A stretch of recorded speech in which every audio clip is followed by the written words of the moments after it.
Alien Warlord brushed against the human recruit's creature, growled, "Do that again, and it'll rip you to shreds."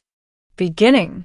The Galactic Concord's War Academy on Ravern Prime was a fortress carved into the side of a mountain that glittered under 3 suns. It was where cadets of every allied race trained together: warriors, tacticians, pilots, and strategists. The corridors echoed with the footsteps of hundreds of species, their languages weaving into a constant hum of rivalry and discipline. Among them walked Cadet Jace Marlowe, one of the first humans ever accepted into the Academy. Humanity was still new to the galactic stage, having joined the Concord only a few decades earlier, but they had already earned a reputation for their adaptability and courage. Still, Jace was considered an outsider. Many alien recruits whispered that humans were untested, too reckless, too fragile for the brutal campaigns of the galaxy. Jace carried with him something else that drew stares: an animal. The creature padded at his side like a living shadow. It was wolf-like in shape but broader, with bristling black fur that shimmered with hints of blue under the suns. Its eyes glowed amber, intelligent and unyielding. Its name was Fenrir, a beast genetically engineered on a frontier colony for companionship and survival. Humans had a peculiar habit of bonding with animals in ways other species found unsettling. To them, Fenrir was dangerous, unpredictable, something that belonged in a cage. To Jace, he was family. On the first day of drills, Jace marched into the training yard with Fenrir close at his heel. Whispers followed him. Some cadets gave wide berth. Others sneered openly. None dared approach until the arrival of General Provocation, supreme warlord of the Tsal Dominion. Provocation was massive, towering above most species.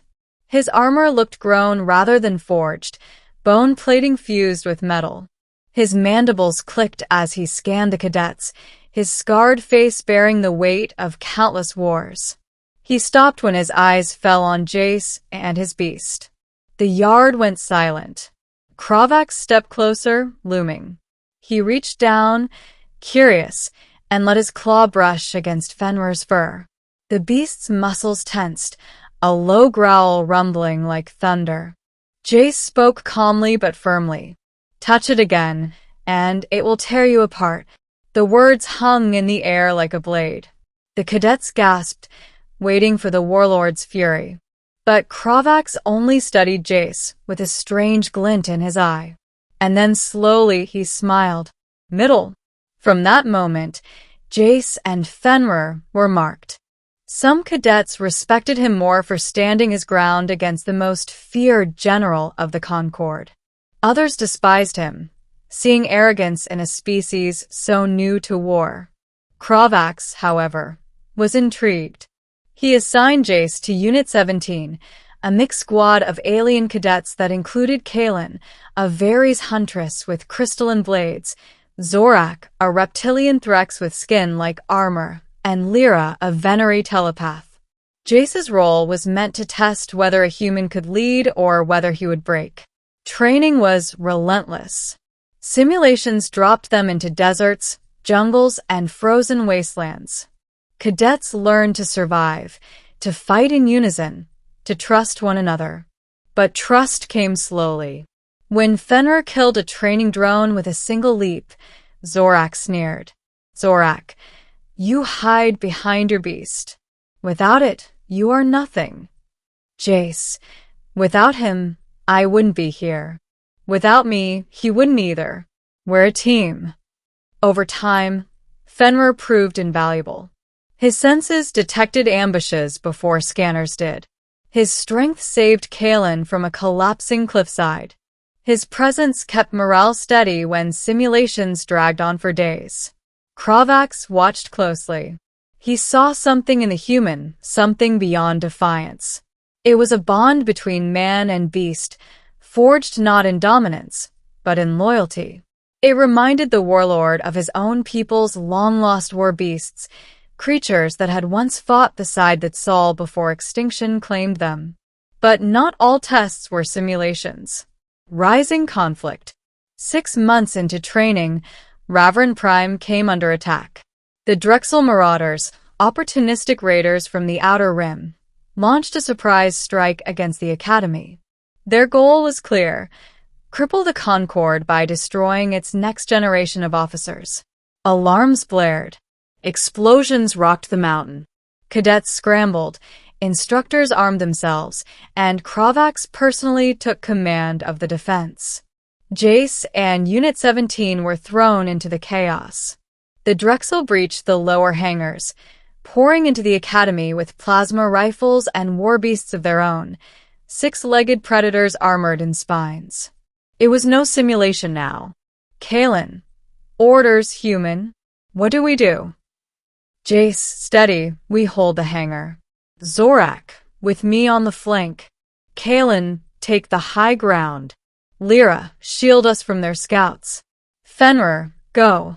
The wolf beast surged forward with terrifying speed, slamming into a Drexel soldier and tearing him down before the others could react.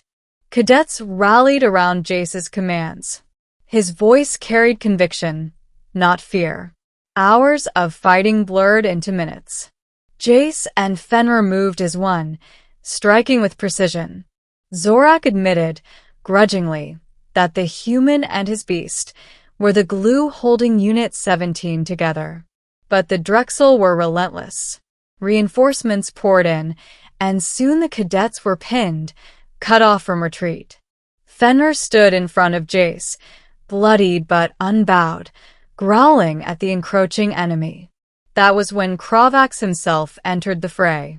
The Warlord cleaved through Drexel lines like a storm, his voice booming. Stand with the human. Today we show them what unity means.